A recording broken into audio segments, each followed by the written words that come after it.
Life is a quest for logic and reason. It is a quest to find balance between science and faith.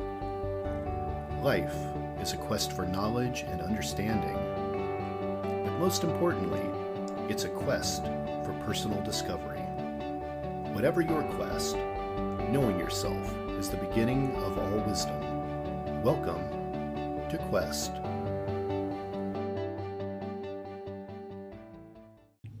Hi, Remy. Welcome to the Quest podcast. Hi, Todd. Thank you for having me. Well, I'm excited to get to talk to you today. We've talked a few times. We've had some really fun conversations. I've been really pleasantly surprised how much we have in common, and we share a lot of the same interests, particularly in dance. And even though I have a dance podcast called Danceology, I often bring dancers onto Quest to share their stories, and that's what we're going to get today from you. And I think the listeners are going to love it. First off, I want to say, so you are in one of the most prestigious ballet companies in America, the American Ballet Theatre in New York City. It's rare that there are ever two ballet companies in a city, but to have two world-renowned companies in a city like New York is quite unique. Is there a fundamental difference between the ABT and the New York City Ballet? Is there style or performance? Give us what that's like. Absolutely. Yeah. Great question. I actually, when I was growing up, trained at the School of American Ballet for the summer intensives because they had dorms. It seemed a little bit safer. It was also just a great way to diversify my own style and my own training. But it's funny. It's rather common actually for people to compare the two companies. And I've never really understood that because they are so different. New York City Ballet is, they're known for their Balanchine training. George Balanchine founded the company many years ago, and most of their rep is based on his style, and they have a school that trains the dancers in that style. Whereas ABT is more classical, traditional. We tend to do a lot more story ballets.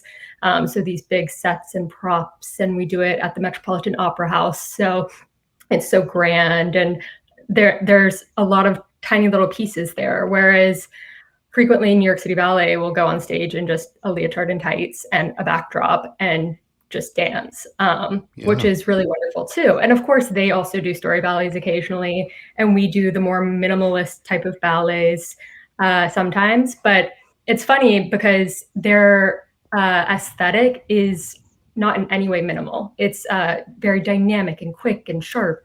And I learned so much from my time at SAB, and I think it really it helps form the dancer that I am today, even though I am strictly classically trained. Mm-hmm. It was really wonderful to be able to just diversify your technique. So is it competitive between the two? Do you all have rivalries? Is it like two sports teams in a town? Is someone at one ballet think they're better than at the other ballet? Like, do you feel that in the city, or is it just a fun, everyone loves the art of this community? I don't feel a rivalry. Actually, a lot of the dancers between the two companies are really good friends. Myself, actually, I live with my roommate, used to be with New York City Ballet. And from my time when I was younger, going to the SAB summers, we sort of became lifelong friends. And that's a really special thing about the ballet world, is that you meet when you're really young and you grow up together. So I think it is really supportive between the two companies. Yeah. Let's talk about young Remy for a minute. How old were you when you started dancing? 2, I think. Yeah, basically born into the studio.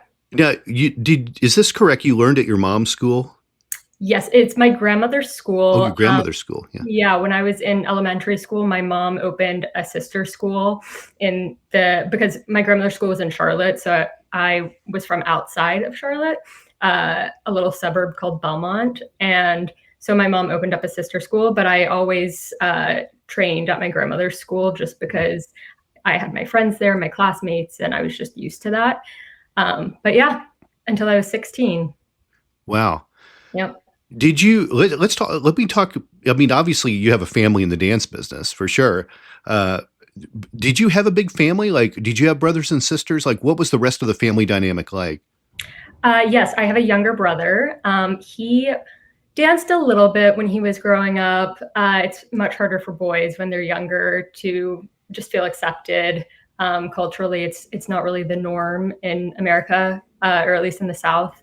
And so I think he felt a little weird doing it, but he actually ended up doing a lot of musical theater in middle school and high school, and got a scholarship to high school for his musical theater. It was really talented and great.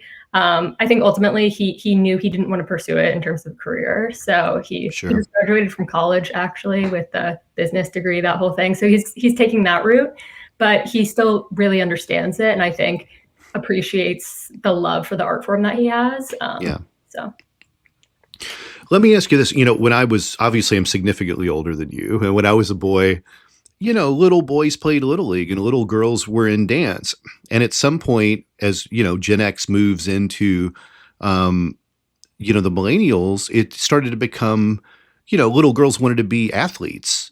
right. And it was already hard enough to get boys involved in dance anyways. But when you did have that, boys wanted hip hop or they wanted something that was cool. Did you go through that? Did you ever try competitive athletics, or was it just always going to be dance? I wanted to. I think in fifth grade or something, I really had my mindset that I wanted to play soccer. And I tried out for the team. I don't remember exactly what happened. My mom said that I joined the team, and then I realized that I would have to miss ballet class on Saturdays. And once I realized that, I was like, oh, absolutely not. I'm not doing that. So You're a little young to be thinking about being a parent yet, but I'm curious your opinion on this. Like, obviously, to get to the world stage or to be in elite sport or whatever, you're really devoting your life to it. Now, I've had one of the youngest female figure skaters of all time from the U.S. Olympic team, and Paulina Edmonds. And Paulina is a good friend of mine, and she's been on the podcast, and she talks about, being in elementary school, doing a 6 a.m. practice, going to elementary school, having a break, doing a 6 in the evening practice, and going back. And I'm thinking, I didn't do enough as a little kid, but yeah. that got her to that elite level. How do you juggle that as a parent, maybe you want your kid to try all these experiences and do these different things, but you also know for them to be the best, they really have to focus, and this is what they're going to do. Or do you just let them make the decision for themselves later in life? I think that was something my mom was really good at, was making sure it was my choice and my decision. She would support me, even though obviously I'm sure she wanted me to become a dancer so badly. She knew that you can't commit and make all the sacrifices that it requires if you don't love it. So first and foremost, she made sure that love was there and that it really came from me. And then I remember when I was when I was 9, it was my first trip to New York, and I saw all these girls walking around. It was summertime, so they were at their summer intensives. And I was thinking, oh, they're not that much older than I am. I think I could do this. And then I actually went and saw ABT for the first time live. And so that was definitely a major turning point for me. And my mom saw that. So, once I said, this is what I want to do, she did everything she could to support me through that. Yeah. Yeah, you have to get your 10,000 hours in rather quickly. For sure. And, that's actually the lead into the next question that I had. And that was, when did you decide you wanted to become a professional ballerina? Because I figure when you're little, like everyone has dreams when they're little. I wanted to be an astronaut for so long, and, Yeah. and eventually you just realize academically or physically or whatever, you're not going to be those things. Right. But so I imagine like a lot of little girls' dreams are to be a ballerina. But then at a certain point, you realize when it's getting serious, when you're really thinking about it. What age was that when you were like, you know what? I want this to be my thing. Right. Well, as I mentioned, I was around 9 when I decided I really wanted to pursue it. And I went to see ABT do Swan Lake, actually, and Jillian Murphy was Odette O'Deal. But I remember even then, I was not dreaming of like, oh, I want to do that. I want to do that role one day. I was looking at the roles that I was thinking, oh, when I get a little bit older, when I get my point shoes, I can start working on this and then sort of inch my way up. So it was like I was already coming up with a game plan or something. But I think more realistically, a big turning point came when I was about 14 or 15, 14, I would say. And I knew that I wanted to go to a pre-professional school because that is sort of the pathway. If you go to a pre-professional school, there are connections to studio companies and apprenticeships and so on. And so in ninth grade, I went to normal high school, but I was training a lot and doing extra privates and sort of adding to the load. And then when I was in 10th grade, I started doing online high school while I was still living at home, because that was probably going to be required.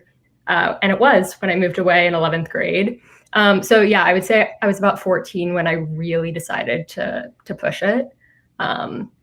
Because between 9 and 14, I definitely went through some phases of like, oh, I'm over it, like ups and downs, whatever. And also just realizing the sacrifices, missing sleepovers with friends or whatever it was. But ultimately, yeah, it was always there for sure. What about boys? Were they an influence? Not really, to be honest. Not enough to pull you away from the dream of being ballet, because I see that happen all too often. People get in relationships. It's not just boys and girls, Right. So, yeah. And I see a lot of careers fail at 21 when they're old enough to get in bars. Right. Yeah. So many factors. There's a few pitfalls along the way, I think. Yeah. That's great. That's awesome. Do you remember when did you actually move to New York? How old were you when you moved there? It was the week after I turned 16. Wow. So you moved to New York City from the Southeast. Was it North Carolina you're from or South Carolina? I can't remember. North Carolina, yeah. North Carolina, okay. So you moved to the big city from North Carolina, whose biggest city is a borough of New York, like small. What was that experience like? Like, what are your memories of first living in one of the biggest cities in the world? It was a lot of layers. I think, first of all, there is a bit of a benefit to being a little bit naive and also just hyper fixated on this one goal that you have, because you just do it. You don't really question it. And so I do feel, grateful to my younger self that I just saw one thing and I was like, all right, no matter what, that's what's going to happen. But I think I was familiar with the city because of the summer intensives that I had attended between ages 12 to 15. And they were 5 weeks at a time. So I did get quite comfortable with the city, and my mom would take me up on trips to see the ballet and everything. So it was more about just the reality of, how small your room is. And ABT, or the JKO school, didn't have dorms at the time. And so it was myself and then one of my now friends and former colleagues, actually. We were the two new girls joining JKO, and they had found a room for us. It was this girls' dormitory. I don't think it exists anymore. And it was mostly for undergrads, post-grad, that kind of thing. And so they got special permission because we were so young. But I mean, we could touch both sides of the room. We had a bunk bed, a mini fridge, a microwave, and we lived off of frozen dinners basically for a year. Wow. So, later I find out my mom did not want to leave me there, but we made it work. And did the silverfish and the cockroaches show up? Did you get any of those? Oh yeah. Yeah. Silverfish are terrifying to me. I know. Oh, wow. That's so, I can't imagine. I was fairly sheltered in Indiana until, I was 18 and worked, and I wasn't really in a big city until I was 21 when I moved to California. Yeah. It's just mind-boggling to me that you could move to the city at 16. Like, that's such an adult thing. That's great though. Good for you. Yeah. I think also just in the dance world, similarly probably to figure skating or tennis, even, just where you have to go pro, quote unquote, at a young age. It's the norm in the culture. And so I think I didn't really question it. And also because my mom and my grandmother were, or still are in the profession, they understood that was the normal path. But I remember my mom had friends and family being like, "What in the world? You're letting your 16-year-old daughter do that?" Like, so yeah, definitely grateful for their understanding. I think there's a kind of a, I think people think of the image of the ballerina. They appear on stage. They seem like fragile little dolls. But this is really a very strenuous and disciplined art form with really the same attention to training as most professional athletes have. Mm-hmm. And it's also not without its share of career-ending injuries. Can you speak to the discipline that's required to be on that elite stage as a ballerina? Absolutely. Yeah. I mean, we do have to treat ourselves like any other athlete would. Calorie intake, that's a big sort of myth, I think, about dancers. Like we got to fuel ourselves. We have to cross train. We have to do all of that, plus be a human being, because that is the artistry that you bring to the stage, and feeling and loving and going through life experiences. And in order to relate, you have to have kind of a sense of normalcy to you. Like, of course, you have to be a little bit crazy to like commit and work so hard, but you also have to really experience life to bring that to the stage. But I mean, it is very strenuous, but the reward is performing. So it's just sort of a cycle of like, all right, work hard, but then perform and it feels amazing and so good, And of course the hard work feels good sometimes it really doesn't. And then, as you mentioned, there are the injuries that are just completely devastating. And COVID also, like that was a hard time for most dancers, I would say. I want to dig into this question more and just really kind of get a discussion going from this, kind of breaking down some of the topics that you've mentioned here. I think first and foremost, maybe the thing that the public zeroes in on more than anything is about diet. Mm-hmm. You see very thin ballerinas on stage, and you often hear this in the dance world of people having, body dysmorphia, eating disorders, all of these things.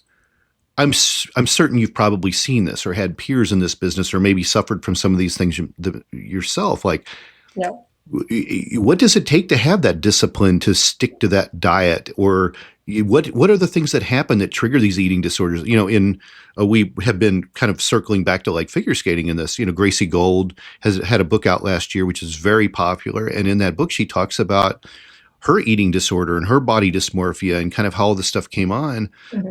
But her part of her eating disorder was just like diet pills and things like that. Just appetite suppressants and laxatives. Like that was the thing that like really hit her. And it was, she was on the world stage. She was this, she had this Hollywood, blonde starlet look, and the U.S. Olympic team wanted to like promote the heck out of that. She got all the ads and all the stuff, and she just, there was this requirement not only for the sport, but for the image.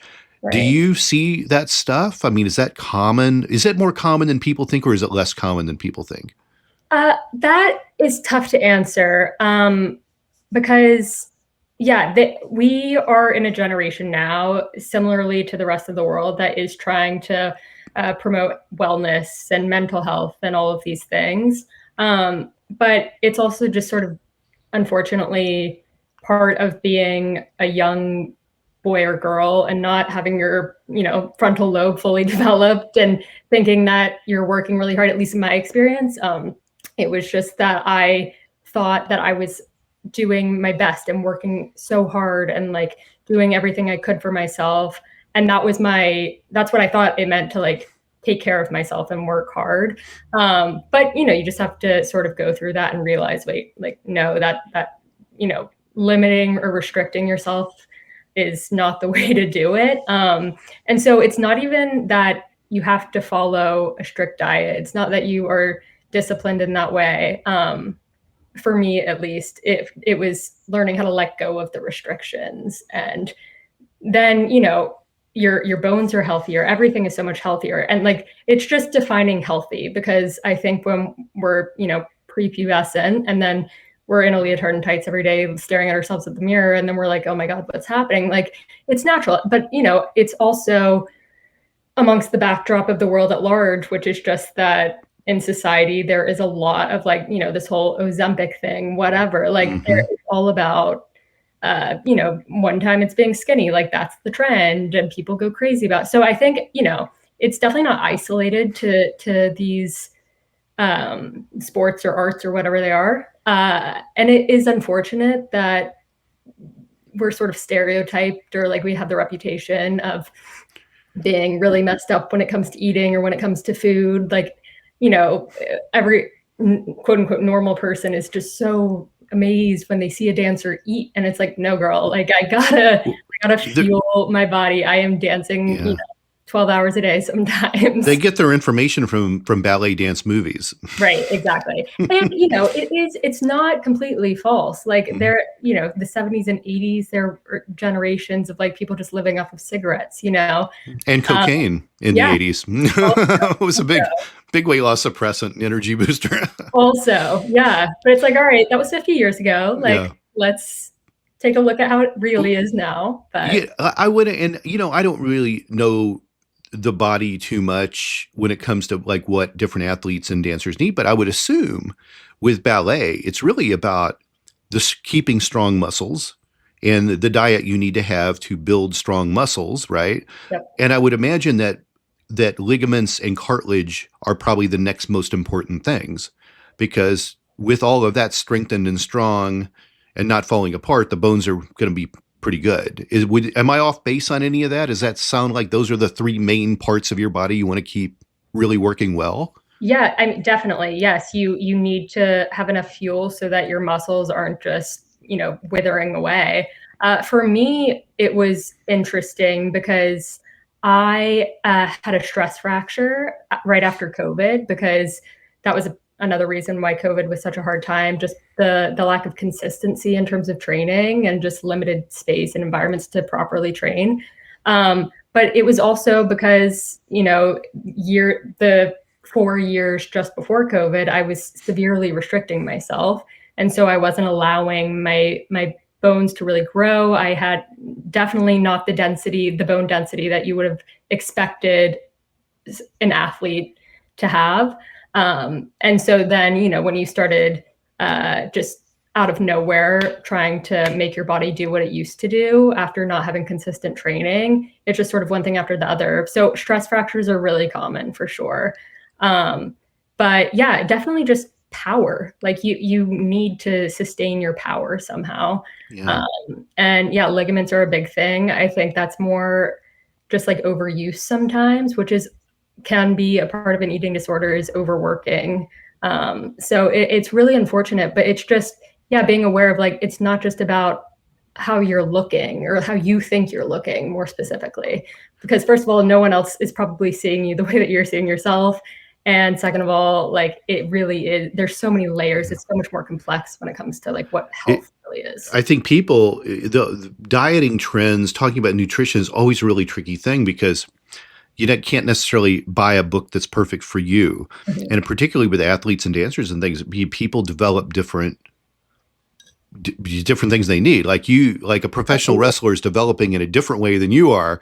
So to pick what that protein is and what this is and what produces carbohydrates here, like it's almost like a math equation of putting together what's right for the individual person. Right. But you can also get a little bit into dangerous territory there, because a lot of this, at least with women especially, maybe I can't really speak much to men, but of course men also suffer from body dysmorphia and all of that. But it can turn into like a calorie counting thing, like you're counting your macros kind of thing. So you have to be very careful with what tools you're implementing, because yes, that can definitely work for some people, like making sure you're getting enough, But if you're using it and there's like a little voice in the back of your head that's like, oh, you overate like by your standard, then it's just maybe just let go of that counting thing altogether for a while. And just like listening to your body. What's the most common dance injury? Well, actually, last January, I had a freak accident. It was so random. But I fainted and broke my fifth metatarsal. So it's like the pinky toe line, sort of like halfway on the outside of your foot. And that's actually called the dancer's fracture because it is so common in dancers. And it's just like when your foot sort of rolls this way and then goes down, that's most commonly how it's broken. Wow. So for I would have guessed knee. Honestly, I would have guessed the knee, but no, yeah, it's not. well, It's the knees are foot. big. I mean, honestly, that's a really interesting question. I'm curious what the most likely area of injury occurs. But then post-career, your hips probably need to be replaced. Like Hmm. so, but also for women, the second metatarsal stress fracture, which I also had, is quite common because the point shoe pushes you over and breaks that center part of your foot. Not breaks, that's a terrible way of putting it, but puts a lot of Sure. strength there. So So yeah, let's dig into how many injuries has Remy had? uh, Let's run the list of all of them. I want to hear them all. know of it, unfortunately. Okay, so when I was younger, when I was still in North Carolina, I dislocated my shoulder, but doctor put it back in. It was fine. Rested for a few weeks. It was fine. And then fast forward, I was in Studio Company at ABT. It dislocated again. I went to the ER. Doctor put it back in. It was fine. Fast forward to my first year, I think my apprentice year with the main company. Shoulder dislocated again. That was during a performance of Nutcracker. And I was taken to the ER, like straight from the stage to the ER. And I had surgery. So that was 8 months out, unfortunately. But it's never dislocated again, knock on wood. So all good there. Then I was pretty okay for a while. And then after COVID, I had a stress fracture in my second metatarsal. And then I came back. I was a little bit too eager to come back because I was getting opportunities and I was really just like so happy to be back into like a normal routine kind of. So pushed myself a little bit too hard and then the stress fracture came back again. So then everything was fine until last January, a year ago. Actually, today is the anniversary of my surgery that I got on my foot. Yeah, so that was the 5th metatarsal break. So I guess that's 4-ish. Wow. Yeah, yeah. It is Wow. fortunate. And that might be I'm not really sure what the average amount of injuries would be. But yeah, it was just sort of bad luck the past, I guess, I can years. dislocate my shoulder on cue. Actually, Oof. I can pull it out I cannot on see both that. sides. I'm doing it right now on video, people. You can't see it because this is audio only podcast. No, thank you. But it was always been like a parlor trick for me. Like Ooh. I can like dislocate it, pull it out, and it doesn't hurt at all. Hey, I mean, entertaining. If you Oh can put boy. back in, that was my issue. So I'm curious. Preventative exercises for dancers. I've seen this a lot of times. People market things that's for this type of dancer. I saw a former Irish step dancer that had developed a program that was just going to help the bodies of Irish step dancers. I see this a lot, and of course, you always hear about Pilates and yoga and stuff like this. Is there a preventative exercise that a ballet dancer can do that's going to help them more than something else? Or is it something I'm not thinking of, like strength training, with weights or whatever? What's the go-to that maybe helps the most? There's a lot, and it depends. Dancers who have to, hold another dancer above their heads should definitely do some strength training and that kind of thing. But I would say for myself, at least, I do a lot of Pilates, a lot of gyrotonics. That's been a really helpful tool. And there is this one program, I'm blanking on the name of it, but it's essentially just these really tiny stabilization exercises. Basically, you lay on your back and you just think about the right muscle to use, the initiation, and you just straighten your leg and bring it back in, like that kind of thing. Very, very simple, but it's key, even though it seems like nothing. And Pilates and things like this, these are really going to help develop your ability to be able to stretch more. Is that accurate to say? Yeah. So Pilates, I would say it requires muscle and it definitely strengthens your muscles. But the stronger they are, actually, the safer it is to stretch. And the more range of motion you can get if the muscles are developed. It's like you have to have the opposite thing to get the other thing. So, and I see how that contributes. What do you do to practice balance? I imagine that's probably a big part of this too. Like, what exercise do you do to help balance, or is it a natural thing like rhythm?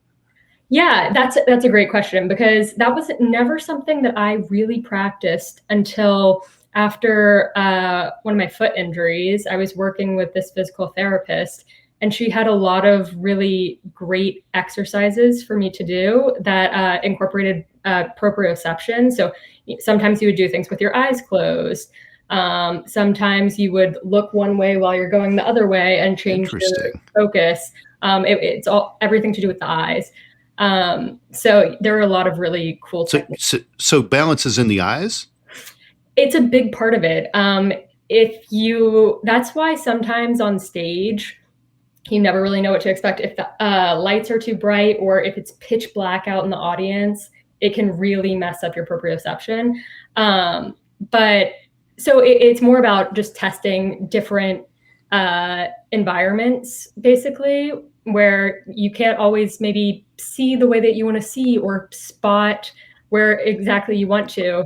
And so I think balance is also definitely like your core muscles, your abs, hips, adductors, all of those things. Knowing where all the weight is in your body, obviously. Exactly. Science says balance is in the ears. Like, there's like a million, but I love this kind of conversation, because you don't ever really hear anyone talking about like taking classes for balance. Like, if you said, how do you learn balance? I would have said, well, I don't know, gymnastics. Like, that would have been maybe where I would think about maybe that would be utilized the most. And I think we all had classes in high school that were gymnastics, and maybe it was helping with our balance in a way.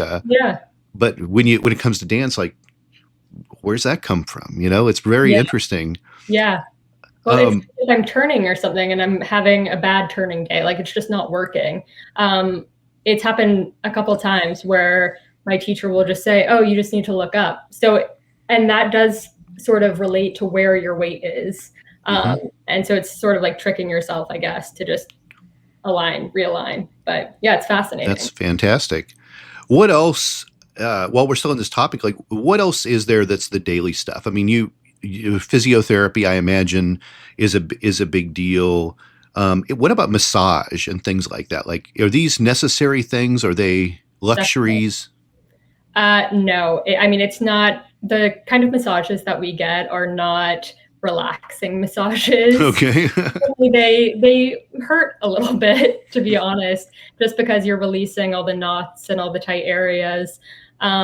So yeah, I mean, when it comes to massage, it is definitely good to get. We have 15-minute slots occasionally, but frequently a big issue is just not being able to we just don't have time basically in our rehearsal day or after, especially when there's a performance that night.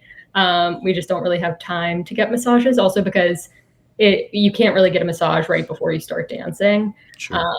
So that, I would say, is the hardest thing to get. But we have those massage guns and foam rollers and all those tools. We do it the best that we can, but it's essential to go to a proper massage therapist. Yeah.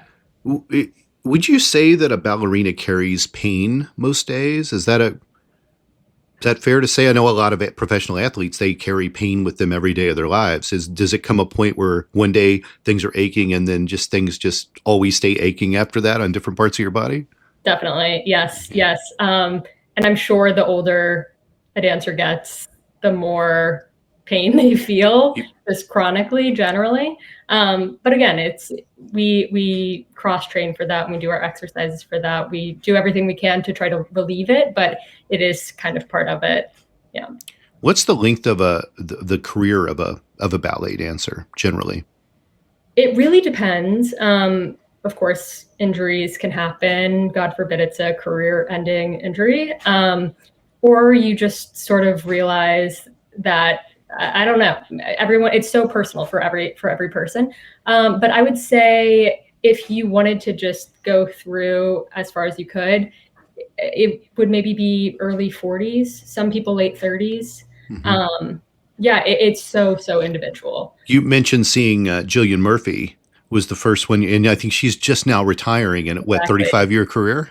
Like a Yes. really, like a, I don't know if I got that number right, but it's a really long career. I mean, just she is truly incredible. Like I grew up just idolizing her. And yeah, as I mentioned, when I was 9 years old, she was doing Odette Odile in Swan Lake.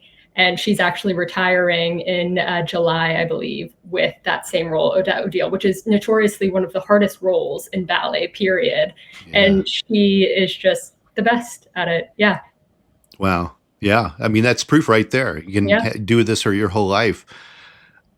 I want to ask you this. How competitive is the ballet world? Are there 16-year-old girls wanting to push you down the stairs to get the job? Like, is there any of this that's true that you see in the movies? In my experience, no. I've never had anyone wanting to, no. I would say I had a harder time with some girls in my public middle school than I did in the ballet studio kind of thing. There's no mean girls in the ballet corps. I think the competition is really more internally. It's like a you versus you kind of thing. And there is sort of a community that is created because you see that in everyone else around you, the you versus you kind of thing. Especially at ABT, it's very familial, and super, super grateful for that, because you hear stories. I'm sure other generations have been through some really scary moments. But yeah, right now, everyone is just supporting each other. Good. You and I originally talked some time ago about you coming on to teach for me. I've talked about this several times in different episodes through the years that I have. I've been involved in nonprofit dance education for a very long time, over 25 years. And I have a nonprofit dance education company called World Arts Academy, and we talked about having you come on to teach, and we're working on dates to have you go out. And when I told you the idea of the company was being able to go into communities where kids can't afford dance and offer them, incredible instruction from world-renowned people for virtually nothing. And you really liked that. That was something that you really liked about the company. And that's been the core of this the whole time. So let's talk about this a little bit. You were in North Carolina. You and I talk a lot about what existed in the Midwest. Ballet, tap, jazz facilities are what's so common in America. Mm-hmm. And you walk into so many of these and you just see the walls lined with trophies. And it would always bother me because it was like these studio owners obviously clearly had their favorite kids and they wanted awards. Mm-hmm. And many times the cost of dance really drastically increased when you went to the studio that won all the awards, right? And to me, there were no losers in dance. There shouldn't be a paywall for people to learn to dance. This is just absurd to me, but I am not a dancer, right? So I'm not in that world and I'm not the parent of a dancer. Can you speak to that at all? How do you feel about that system? And I mean, and this is just surface stuff we're talking about. This isn't even really us digging into yet how qualified some of these people are to be teaching dancers. And with something where, the fundamentals of dance are so important when you're young, it's kind of hard to correct some of those issues when you get older. Let's talk about the state of dance education in this country. Absolutely. Okay. I really do not mean for this to come across in an elitist or snobby way at all, because it's not the intention. But basically, my mom and grandmother sort of taught me about these two different worlds. And the way I see it is that there is the sort of competition circuit route that you can take, or you can take the classical route.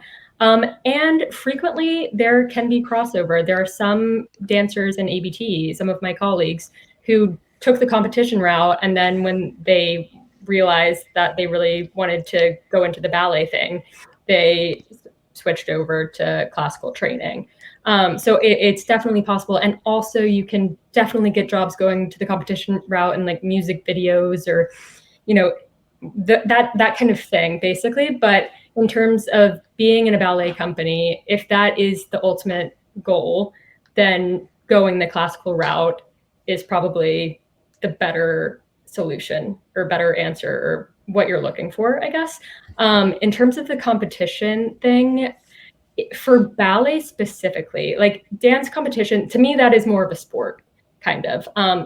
It still requires artistry and all of that. But yeah, you can't really if you're gonna judge an art form, like it inherently becomes not really an art form because art is subjective, and So that's breakdancing in the Olympics this year. right, exactly. So that was fascinating to me. But if you were to do that with ballet, it just doesn't really make sense because Ballroom's, I think, right, up for the Olympics too. Yeah. exactly, yeah. Because while there is a structure and a technique that is very rigid, you could say, to classical ballet, what's beautiful about that is exploring what you can make of a dance, a choreography, whatever it is, within that structure, and like coming out, finding ways to go out of the box while still like respecting what is quote unquote correct or proper or anything like that. Ballet could go to the Olympics because its closest thing would be figure skating, which is often considered ballet on ice, right? Right. Yeah. And the ice dancing thing. I have Mm-hmm. a friend who competed in the Olympics as an ice dancer. And we've talked about it a little bit, but yeah, it's just, to me, it sort of trains, especially younger dancers, if they grow up or if they were to see, a ballet competition and you hear all the kids in the audience just like clapping and screaming for how many pirouettes they do, how many turns they do, or the tricks that they do, then it's not really ballet anymore. It's more like rhythmic gymnastics or something, which is also amazing. But I do fear that we're losing a little bit the essence of what ballet really is about, That's interesting. I want to, while we're on this topic of instruction, education, um, World Arts Academy has a variety of different styles of dance. It's Irish step dancing, it's flamenco, Spanish classical dance, like we do Middle Eastern dance, all kinds of things, as well as kind of the ballet tap jazzes of the world. I see this a lot, especially in the Irish step dance world. There will be someone who was in Riverdance or Lord of the Dance, and when they retire from performing, they open up a studio. Mm-hmm. And these studios are really sought after because these people were not only world champions, but Irish step dance is very competitive. You're ranked numerically as the best in your country, your region, your country, the world. And those ones that are top 3 in the world are the ones that become the leads of Riverdance, and there's so few performing shows. That's sort of how they do their thing. And all their trophies and accolades are all based on a numerical ranking system. So people seek out these performers who happen to be world champions and highly ranked individuals, and they go to their schools. And then there's everyone else that teaches Irish step. So what do you think? Do you seek out that ballet studio because a person danced on the elite stage, or can just it be generational and you just have someone who's just really good at the technique but never performed? Like, how do you justify that, quantify that? Is there anything even to this, I don't know, this conspiracy theory I'm thinking of, My initial thought is that a good dancer does not make a good teacher. Completely different skill set. Of course, yes, there is something to be learned from someone who has been on an elite stage in an elite company, all of that. But in terms of learning actually how to dance and how to do ballet, it doesn't really matter. I would say more importantly is the teacher's accreditations, like what training have they done specifically in teaching? And yeah, of course, what was their background? Like you do have to look into it. But just because someone has number 1 or whatever it is by their name doesn't mean much, except they're good at dancing in that way amongst their peers at that time, maybe. But I think it's 2 separate things that are unfortunately frequently conflated. Sure. Yeah. What was the best advice you ever got about your ballet career? Do you remember? Or what do you know now that you didn't know when you got started that might help someone that's listening to this right now? Well, there are 2 things that immediately come to my mind that my mom would always tell me, still does, honestly, sometimes. But I think in any profession, but specifically in the dance world, there's always something to worry about, like, oh, this person over here is better than me, or like, I'm not good at, just you can really busy your mind with all of this excess stuff. So one of the most important things is just keeping your horse blinders on. It's okay if you have a bad day. It's okay if someone else does one more pirouette than you do, whatever it is. Like, it's not about that at all. Don't even think about it. Don't even look at it. Just know what your vision is, your goal is. And on top of that, this might sound weird out of context, but she would say, there are always going to be people better than you, and there are always going to be people worse than you. Like, it's kind of unimportant. Out of context sounds a little off, but it's true. It's not worth comparing yourself to anyone else, because people grow at different rates. People have different things to offer. We all have different strengths and weaknesses. So it really is just an individual thing. But yeah. What's your record for pirouettes? I'm not much of a turner. I'm more of a jumper. Okay. But I don't know. I vaguely never counted. I've done 6 before. Yeah. All right. Doesn't happen often, but yeah. I mean, there's crazy turners out there. We're moving toward the end of the interview, but I do have one more kind of controversial question to ask you. Please. Actually, 2. I see another one coming up here in a minute, but no, this one's a serious one. The other one's a jokey one, but it's been interesting. I always call myself a dance historian more than anything. I'm not a performer. I've dabbled in different, obviously you have the best instructors in the world. Why not ask them to show you some basic stuff, right? Like, send us some basic things. Mm-hmm. But I consider myself more of a dance historian and kind of watching where dance came from and understanding how these styles emerge. And I can tell story after story. And you and I have done this before on Zoom, where I would just like brag about my knowledge of where American tap came from and hoofing, and like I would go into these. I love talking about it because people don't realize how these things emerge. Like, people don't realize ballerinas had hard wooden shoes when they started dancing. Can you imagine like dancing in a block of wood? But I want to talk about this. Like, I've seen in the last generation, like hip hop dancing, break dancing, it's becoming something the Asian culture is really picking up. Same thing with tap. There's this huge movement. Like, tap was a very white thing in America, then it became a very black thing in America, and now it's become a very Asian thing in America. And you're just seeing so many more students start to take these things.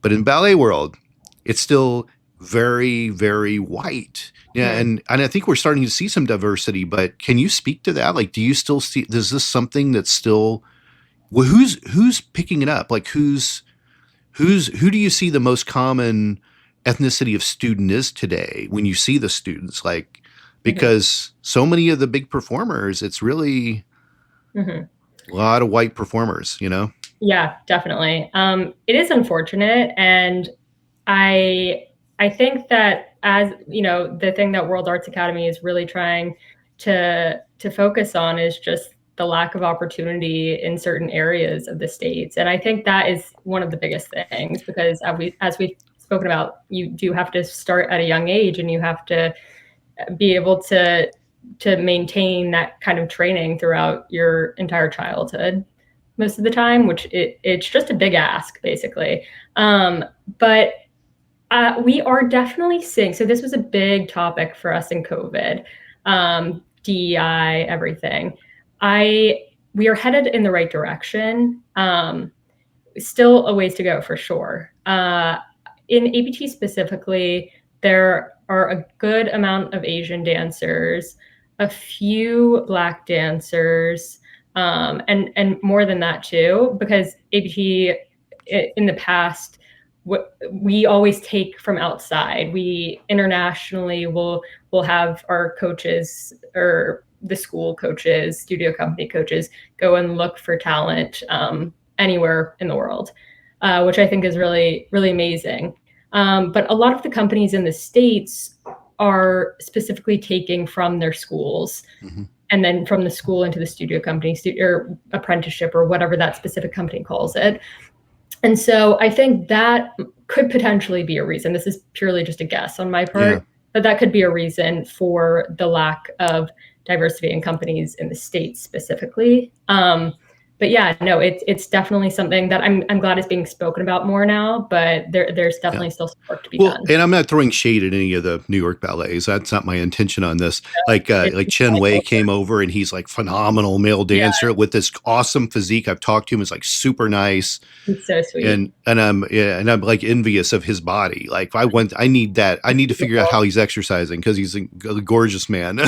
I Beautiful. told him when we talked to him, bro, you need to go get a TV agent right now. Like I you love should be. it. And he like was like so flattered. I'm like, you need to be in like movies and TV shows because Yes. they're not making Asian guys like you know. Oh, he's so great. um, but so we've seen it. And of course, like Misty Copeland, like Mhm. phenomenally successful, right? But this is like a Absolutely. real rarity. But I don't think it's the ballet's fault. I think it's a cultural thing, right? It's like, when is that culture going to get this for the first time? I noticed over 20 years ago, if we took certain styles of dance to Europe, it was incredibly popular Mhm. because they liked things they didn't get. Like the Europeans are fascinated by Westerns. They didn't have the Old West. They Mm. didn't. So they're fascinated by the idea of Westerns, and they didn't get bikers. That Yeah. wasn't their culture. So they're fascinated by that. And even to some extent, how American disco was. Like Yeah. disco really, the whole ballroom thing was really important. Like we take ballroom dancers to Europe because everyone in Poland's a world champion. Right. Like what are Right. we going to bring to them? They don't Yeah. already have. So Latin dance and some of those were already popular in Europe and discotheques and things, but the Americans really made the disco the disco. Right. And then like country line dancing, we could fill halls, like gymnasiums, with people wanting to learn a two-step. Yes. They wanted to learn the achy breaky heart dance, Right. like because they didn't get that in their culture. They didn't get what. And what's really hilarious is really when like the Irish were immigrants and they settled in America, and their kind of style of music, these things evolved into country. Like they gave Right. us country music, and now they crave American country music. So Right. like dances associated with that, West Coast swings and things like that, like were really popular over there. So I feel like it's just time passes and then they get turned on to the culture of it. And that's why right now, like all the top female breakdancers in the world are Asian. Mhm. Like it's incredible. And they're like some of the best. We're seeing some of the best hip hop and breakdancing work in America by, Koreans and Yeah. Filipinos and like just the Asian community. And I feel like that's what's going to happen with ballet. And if you think about ballet in Great Britain and in Russia, and I mean, it really was birthed by a lot of white people, right? Like, Yeah. Painful. anyways, Yes. rant over with all that. I just wanted to like have a little discussion about it and see what, like the future of it looks like, what you're seeing out there. Like, because Yeah. what I'm doing, I'm asking if we're predicting a trend, like who's going to pick this up? Who's going to keep going with it, Yeah, I hope that it continues to take this more universal route that it is taking. It actually, ballet is super popular in Korea right now. I was there last year, and we're going back again. We're going for a tour actually in April, and there are a few Korean dancers in ABT who are also dear friends of mine. But I was fascinated by how, because my mom, as a ballet studio owner, just thinking about the cycles that she goes through in terms of student registration and all of that. And then just seeing how my friend's friend opened up a studio in Seoul and it just immediately blew up. It's really interesting. But Yeah. I think it's great just in terms of the longevity of ballet and just sustaining the art form. Do you know any other dance styles? Like, do you have I grew up doing tap, jazz, modern, all of that stuff, which I think is important for any dancer. You can't only just do ballet. You got to be able to move a little bit too. Sure. But yeah, tap was my favorite type of dance until I was probably 14. We would have, sometimes we would have workshops where we would have multiple styles of dance going on, and we would often have like introductory classes just in case there was a bleed over of someone wanting to learn something new. And without fail, anytime we were teaching ballet and hip hop and we had an introductory hip hop class, all those ballerinas would go take that introductory hip hop class. And it was the funniest thing to watch most of the time because the rhythm they had for ballet was far different than the rhythm they had for hip hop. And moving their hips, all that stuff. Yeah. What's your guilty pleasure, Remy? Do you find yourself two-stepping at a country bar maybe on a Saturday night? Have you ever done anything else just for fun? Can't say that I do. I mean, not much of a guilty pleasure, but for fun, I love just going to the movies with my friends. Yeah. I think that's another thing that's sort of falling off the sort of scope of like what is the usual, everyone's streaming and everything. And I think it's always really nice to just go to a cinema every once in a while. Which segues into my other controversial question, and that is, what's your all-time favorite dance movie? Ooh, dance movie. Turning Point. Really? Yeah. Okay. So, I mean, a few years ago, I'd probably say Center Stage, just because that's sort of like what we grew up with. It's sort of like I don't know, like the Sex and the City of ballet world, I guess, or something like that. Like just sort of like cozy, and you've seen it like 10 times already. So it's just like nice to watch and all that. But yeah, I recently rewatched Turning Point, and I do love that movie. I get lots of Black Swan when I ask this question. Ooh, interesting. Maybe in like a satirical way, but yeah. It's still up there too. And it's like right now it's on HBO Max, and it's like one of the most watched movies on there. And I'm like, people keep going back to this, right? Not so good for a reputation, but it's a good movie. For sure. For me, not my favorite one, but one of my favorite one that involves ballet, and that's White Nights. Oh, yes. With Baryshnikov, Gregory Hines. Of course. Amazing. Some of the best dance stuff ever put on film. Like, just quite incredible to have the two of them. The whole dynamic of that story is amazing. But I do always find myself leaning back toward, Footloose and Saturday Night Fever and some of those that are like legendary myself. But absolutely. Remy, thanks for taking the time today and having this great conversation. I always enjoy my time with you. And can you tell everyone, what you have coming up, how people can find you on social media and the interwebs and all that good stuff? Sure. Well, my company, the company that I dance for, ABT, is going on a couple tours domestically, and then, as I mentioned, to Seoul. And then I'm also doing a little project with this artist, Anne Imhoff, at the Park Avenue Armory, which I think will be really cool to see. Not sure what to expect because we haven't started rehearsing for it yet, but I think she's just a really incredible artist and will make something just wonderful. And then, you can follow along on my Instagram. My name is Remy Young. My Instagram name is the same with 2 G's at the end of that. And stay tuned. Feel free to DM if you have any questions, especially future dancers out there. But best of luck. And hopefully we see you out on a World Arts Academy little mini tour at some point this year. That would be great. I am looking forward to it. We're going to make it happen. People can find that on worldartsacademy.com. So we'll watch for her scheduling. Yes. But Remy, I appreciate you coming out, and let's talk soon, okay? Yeah, thanks so much, Todd. MetaCortex Publishing hopes that you've enjoyed this presentation. Please take a moment to listen to some other podcast offerings from MetaCortex Publishing.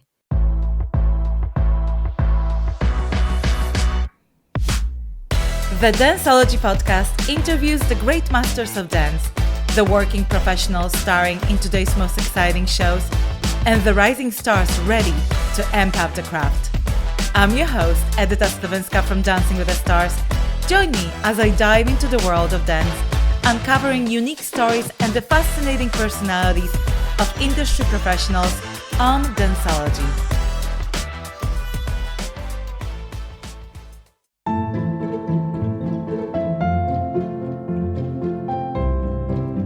Hi, I'm Father Daniel Duplantis, a Catholic priest, martial artist, and host of the Karate Priest podcast.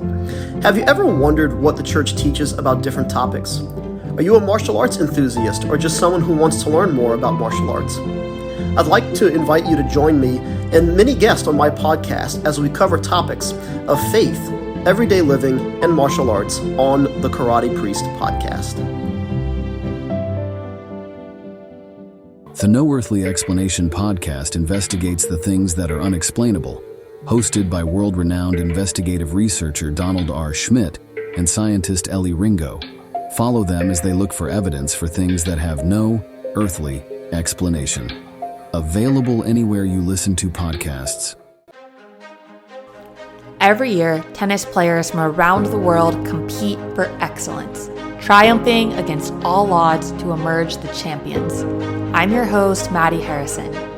Join me as I get up close and personal with these dynamic individuals and find out what it takes to go for greatness. Let's go beyond the match. Hi,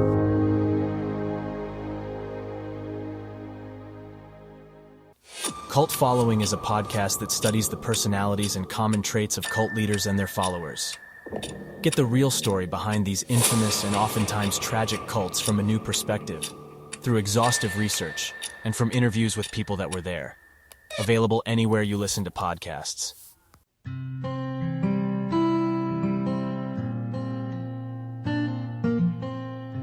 Hi everybody, I'm Amber Rose, the religious hippie, and I host the podcast A Catholic's Perspective.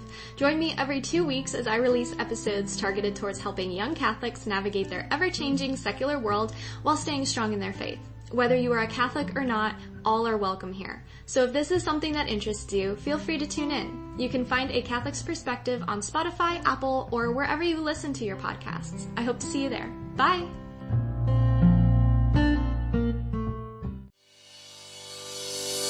Thank you for listening to this podcast. Please be sure to rate and review this episode. This podcast is produced by Todd Fisher and Anthony Smith and is distributed by Metacortex Publishing. This podcast is copyright. Any previously trademarked or copyright content is used by permission. Information and opinions stated in this podcast should not be construed as medical advice. Please be sure to visit the official website for Metacortex Publishing at metacortexpublishing.com or find us on social media for other unique content.